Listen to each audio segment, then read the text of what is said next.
The morning of my surgery, I handed my sister Amanda the keys to my apartment along with the power of attorney documents my lawyer had prepared. "Are you sure about this, Maya?" she asked, though I could see the eagerness in her eyes. "Giving me full authority over your finances while you're recovering?"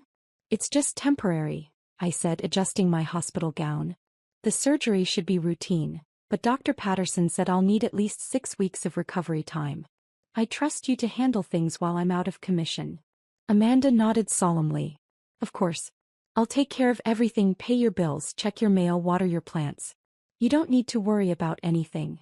What I didn't tell her was that the modest apartment she'd always teased me about was actually worth $2.3 million, fully paid off, and that my simple lifestyle was a deliberate choice rather than a financial necessity.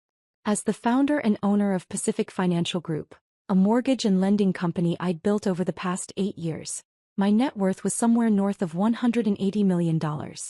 But Amanda had always seen me as her struggling younger sister who worked in some boring finance job and lived way below her potential. She'd married well, her husband Derek was a successful orthodontist, and they lived in what she considered the lifestyle our family deserved. Meanwhile, I lived in a converted warehouse loft downtown, drove a reliable Toyota, and rarely talked about my work beyond saying I was in lending. The surgery went well, but complications during recovery meant I was unconscious longer than expected. What should have been a 2-day hospital stay stretched into a week, with another week of heavy medication that left me barely aware of my surroundings. It was on day 14 when I was finally alert enough to check my phone that I saw Amanda's text message. "Thanks for the down payment on my new house." Face blowing a kiss. Confused, I scrolled up to see what I had missed during my medicated haze. There were dozens of messages from Amanda over the past 2 weeks. "Maya, your apartment is way too big for just you. Derek and I found the perfect house in Westfield Hills. The realtor says your place could sell quickly if we price it right. I know you'd want to help family. The house we want is $850,000. Your apartment should cover most of it. Sign the papers today. You're going to love what I picked out for you, a cute little studio closer to work." My blood ran cold as I continued reading. She had actually sold my apartment. While I was unconscious in the hospital, she had liquidated my primary residence and used the money as a down payment on her dream house. With shaking hands, I called my property management company. "Miss Chin, thank goodness you're okay." My property manager, Janet, sounded relieved. "I tried to reach you multiple times about the sale. Your sister had power of attorney, so legally we had to proceed, but it seemed so sudden." "What exactly happened, Janet?" "Your sister listed the property for $2.1 million, actually below market value. It sold within 3 days to a cash buyer. After fees and commissions, the net was $1.97 million. Your sister took possession of the funds as your designated agent." I closed my eyes, trying to process the magnitude of what had happened. "And where am I supposed to live when I'm discharged?" "Your sister mentioned she'd found you a temporary place. A studio rental in the downtown area, month-to-month lease. She said you'd be more comfortable somewhere, more appropriate to your budget." After hanging up, I sat in my hospital bed staring at Amanda's cheerful text messages. She genuinely seemed to believe she'd done me a favor, downsizing my life to what she considered more realistic expectations while using my equity to upgrade her own lifestyle. I typed back a simple response: "Congratulations on your new house." Her reply came immediately: "I knew you'd understand. Derek and I are so excited. We close next week." The next morning, I called my assistant Maria from my hospital bed. "Maya, how are you feeling? We've all been so worried." "I'm better, thanks. Maria, I need you to pull up the Morrison account file." "Derek and Amanda Morrison? They applied for a mortgage last week. Large loan amount, $650,000 on a house in Westfield Hills." My heart sank further. Not only had Amanda sold my apartment, but she was borrowing additional money to buy an even more expensive house than I'd initially realized. "What's the status of their application?"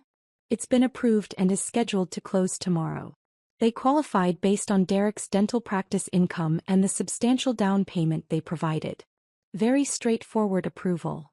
"Maria, I need you to pull that loan approval immediately." There was silence on the other end. "Maya, what grounds do we have for pulling an approved loan?" Run the application through our enhanced fraud detection protocols. Check the source of their down payment funds. But we already verified. Maria stopped mid-sentence. Oh my God, Maya. The down payment came from a property sale. Your property. Your sister used money from your apartment sale as her down payment. That's correct. But that means she used your money to qualify for a loan from your company to buy herself a house.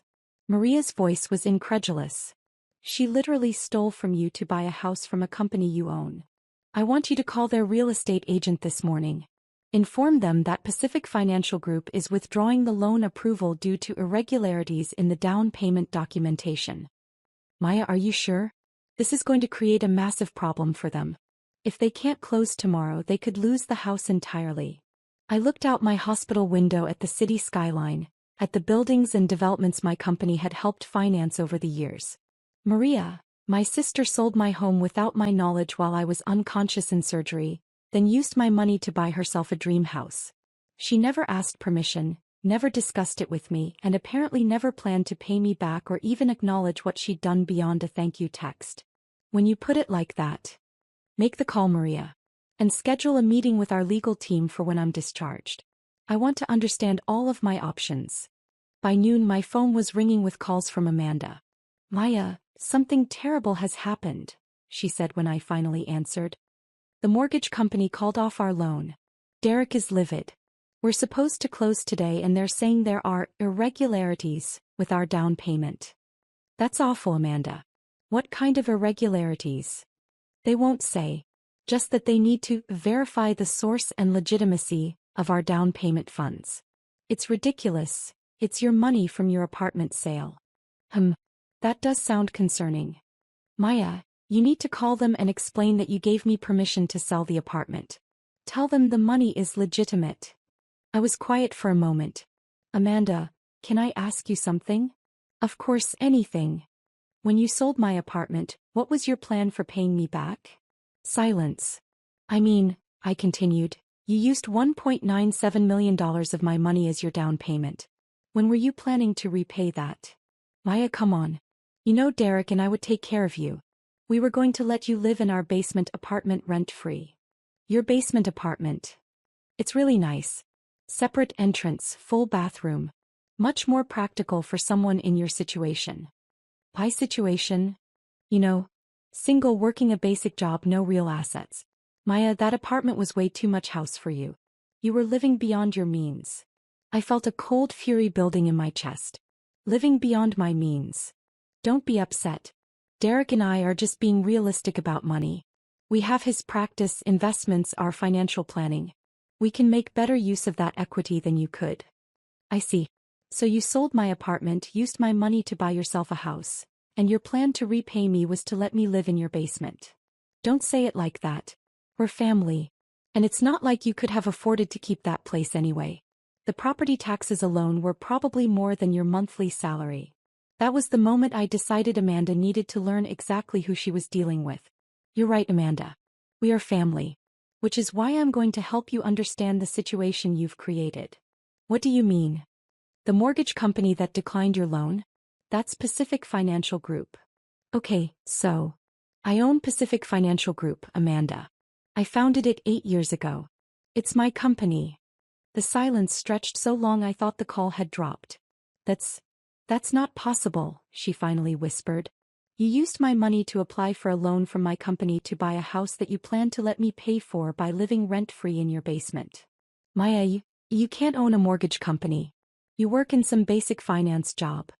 I work as the CEO and majority shareholder of a lending institution that originates over $400 million in mortgages annually. We have 847 employees across 6 states. Another long silence. But your apartment, your car. The way you live.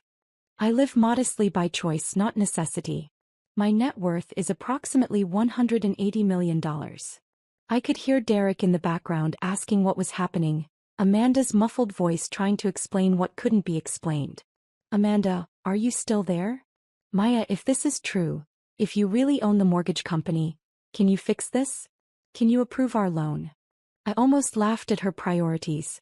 Even faced with the revelation that she'd stolen nearly $2 million from someone worth $180 million, her first concern was salvaging her house purchase. That's an interesting question, Amanda. Let me ask you one first. What exactly did you think was going to happen when I woke up and discovered you'd sold my home? I thought you'd be grateful.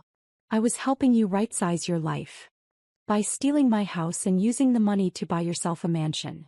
It wasn't stealing. You gave me power of attorney. For medical emergencies and bill paying, not for liquidating my assets to fund your lifestyle upgrades. Derek had apparently taken the phone. Maya, look, we can work this out. Amanda made some poor choices, but we're family. We can set up a payment plan. Derek, let me stop you right there. Your wife didn't make poor choices. She committed theft, fraud, and breach of fiduciary duty. The fact that we're related doesn't change the legal realities. You can't be serious about pressing charges against your own sister. I'm not talking about pressing charges, Derek. I'm talking about the natural consequences of Amanda's decisions. She sold my house without permission and used the money to qualify for a loan that she now can't get because the lender me is aware of the fraud. Amanda took the phone back. Maya, please. We'll lose the house. We'll lose our deposit, our inspection fees, everything. We might even get sued by the sellers for backing out. Those are the consequences of your choices, Amanda. But you can fix this. You own the mortgage company. Yes, I do. And as the owner, I have a responsibility to maintain ethical lending standards. I can't approve a fraudulent loan just because the applicant is my sister. Then what are we supposed to do? I'd been thinking about this question since my conversation with Maria. Here's what's going to happen, Amanda. You're going to return every penny of my money. Today. We can't. We already gave it to the sellers as a down payment. Then you're going to liquidate whatever assets you need to liquidate to get my money back. Sell Derek's boat. Sell your jewelry. Take a loan against his practice. I don't care how you do it, but I want $1.97 million returned to my account by end of business today. That's impossible.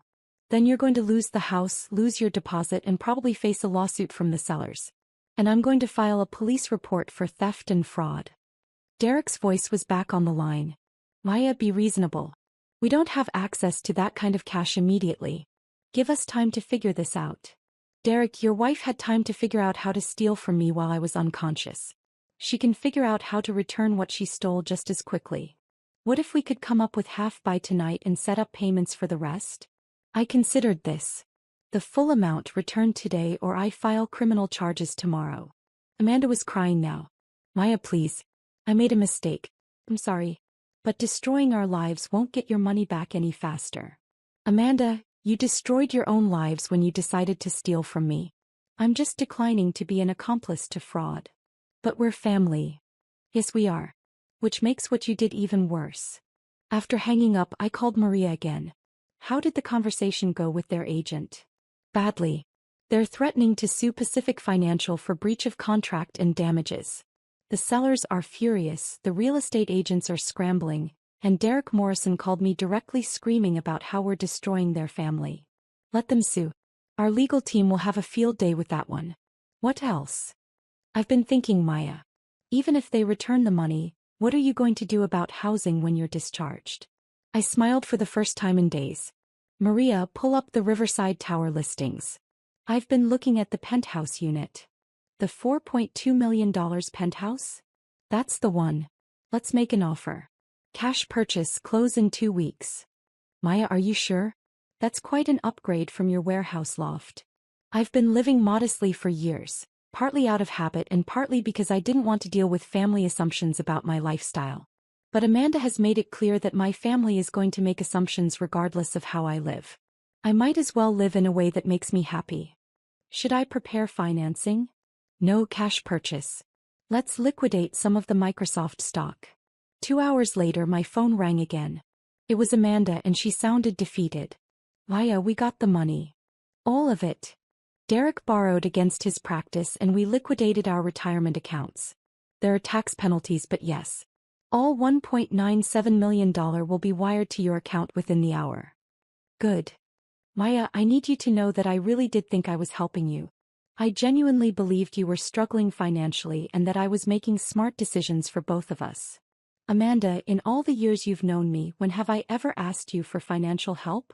She was quiet for a moment. Never. When have I ever seemed stressed about money or complained about not being able to afford things? You haven't. So what made you think I was struggling financially? Because you live so simply. Your apartment was nice but not fancy. Your car is old. You don't wear expensive clothes or jewelry. You never talk about your work like it's important. And it never occurred to you that those might be choices rather than limitations? No. It didn't. Amanda, I need you to understand something. What you did wasn't just theft. It was a complete violation of my trust and autonomy. You made major decisions about my life based on assumptions you never bothered to verify. I know. I'm so sorry. More than that, you were willing to take what you thought was everything I had to buy yourself luxuries. Even if I had been struggling financially, taking my only asset to fund your dream house would have been unconscionable. He was crying again. Maya, how do we fix this? How do we fix our relationship? I thought about that question seriously. I don't know if we can, Amanda. Trust isn't just about money. It's about respect, communication, and caring about someone else's well-being as much as your own. But I do care about you. You care about me the way you understand me, which apparently isn't very well. You've spent years dismissing my choices, assuming you know what's best for my life, and treating me like someone who needs to be managed rather than respected. I never meant to make you feel that way. Intent matters, Amanda, but impact matters more. And the impact of your choices has been devastating. Derek took the phone again. Maya, we've learned our lesson. We'll never make assumptions about your life again. Can we start rebuilding from here? Derek, you can start rebuilding by treating me like an adult who is capable of making her own decisions about her own life. That includes asking before assuming, listening before judging, and respecting my choices even when you don't understand them. We can do that. We'll see. 3 weeks later, I was settled into my new penthouse with its floor-to-ceiling windows and panoramic city views. My doctor had cleared me for normal activities and I was back to running Pacific Financial Group from my home office. Amanda had texted a few times asking if we could meet for coffee or lunch. I hadn't responded yet. I wasn't ready. The doorbell rang and I was surprised to see Derek standing in my lobby via the security monitor. Maya, could we talk? Just for a few minutes. I buzzed him up, curious about what he wanted to say. When the elevator doors opened into my penthouse foyer, his jaw dropped. Jesus, Maya. This place is incredible. Thank you. What did you want to talk about? He walked to the windows overlooking the city. I wanted to apologize. Not just for Amanda's actions, but for my own assumptions about you. Okay. I've spent the last 3 weeks thinking about this situation and I realized something. Amanda didn't act alone. I was part of the decision-making process. I knew she was selling your apartment, and I never questioned whether it was appropriate. Why didn't you question it? Because I assumed you needed the help. I assumed Amanda was the successful sister who was taking care of the struggling sister. I never considered that I might have it backward. I nodded. That's honest. Maya, can I ask you something? When you were building your company, getting successful, becoming wealthy, did you ever want to tell us? Did you want to share those achievements with family? I thought about his question. Yes, many times. But every conversation about my work got redirected or dismissed. Amanda would change the subject to Derek's practice or her volunteer work. My parents would ask when I was going to find a real career, or get married. Eventually, I stopped trying to explain what I was building. We made you feel like your success didn't matter to us. You made me feel like my success didn't exist to you. Derek sat down heavily in one of my chairs. We were so convinced we were the successful ones that we never considered we might be wrong. Success isn't a competition, Derek. There was room for all of us to be successful in different ways. But instead we made it a hierarchy and we put ourselves at the top without ever asking where you actually belonged in it. Yes. Maya, Amanda is devastated. Not just about the money or the house, but about realizing how badly she misunderstood you. How badly we all did. I can imagine.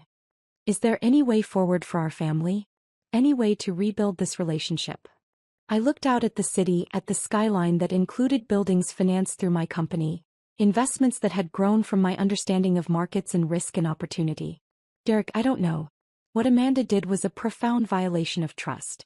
But more than that, it revealed years of assumptions, dismissiveness, and disrespect that I hadn't fully acknowledged even to myself. We want to do better. Wanting to do better and actually doing better are different things. What would it take? What would we need to do to earn back your trust? Start by getting to know who I actually am instead of who you assumed I was. Ask questions about my work, my interests, my goals. Listen to the answers. Treat me like someone whose opinions and choices matter. We can do that. Can you? Because it's going to require acknowledging that the sister you thought you knew was largely a fiction you created. The real me is someone who built a multi-million-dollar company, who makes complex financial decisions every day, who has been successful on her own terms for years. Derek nodded slowly. That's going to take some adjustment. For all of us. I'll have to learn to trust you with the real me instead of hiding behind the version you expected to see. Maya, would you be willing to have dinner with us? Just to start talking? I considered his request. The anger was still there, but underneath it was something else. A longing for family connection that I hadn't realized I'd been suppressing. One dinner. But Derek, I need you to understand something. I'm not the same person who went into surgery 3 weeks ago. What happened changed me. I'm not going to hide my success or downplay my achievements to make other people comfortable anymore. Good. We need to see the real you. Even if the real me makes you uncomfortable sometimes. Especially then. After Derek left, I stood at my windows watching the sunset paint the city in shades of gold and orange. Tomorrow I'd go back to running my company, making decisions that affected hundreds of employees and millions of dollars in lending.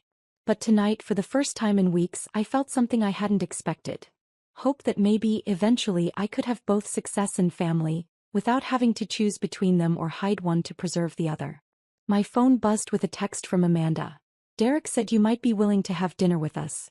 Maya, I know I have a lot to learn about who you really are. I'm ready to listen. I typed back. Saturday, 7 p.m. the Metropolitan. And Amanda? Come prepared to meet your sister for the first time.